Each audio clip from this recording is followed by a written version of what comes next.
Абылай хан 1771-1781 жылдар аралығында билік құрған қазақ хандығының 18-ші ханы. Қазақ ордасы тарихындағы ең ұлы хандардың бірі. 1771 жылы Абылайды ақ киізге көтеріп, қазақтардың 300-нің ханы етіп тағайындайды.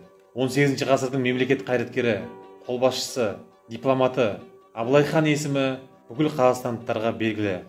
Абылай 18 жасында қазақтың жоңғарларға қарсы соғысына қатысып, Шарыш батырдың басын алып, ерлік көрсетті.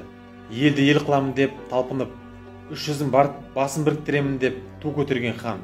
Абылай қазақ мемлекетінің саяси бірлігін қалпына келтіріп, ірі мемлекетке айналдырды. Оның данышпандығы мен көрегендігінің арқасында кең байтақ ұлы далада ұзақ уақыт бойы бейбіт заман орнады.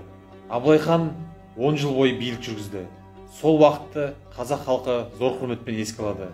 Тарихи ұлы тұлғаның денесі Түркістандағы Қожа Ахмет Яссауи кесенесіне жерленген. 1999 жылы Көкшетау қаласының орталық алаңында облыс әкімдігіне қарама-қарсы жерде ескерткіш орнатылды. Ескерткіштің қасбетінде билік құрған жылдары мен Абылай ханға мәңгі риза халықтан деген жазуы ойылып жазылған. Ескерткішке Абылай ханның жерленген жері Түркістаннан Қожа Ахмет Яссауи кесенесінен әкелінген топырақ салынды. Ескерткіш Қарағанды қаласында қоладан құйылып жасалған. Аталмыш ескерткіштің авторы мүсінші Баймұқашев және сәулетшісі Жұмағалиев. Мүсіннің материалы қоладан жасалған. Биіктігі 5 метрді құрайды.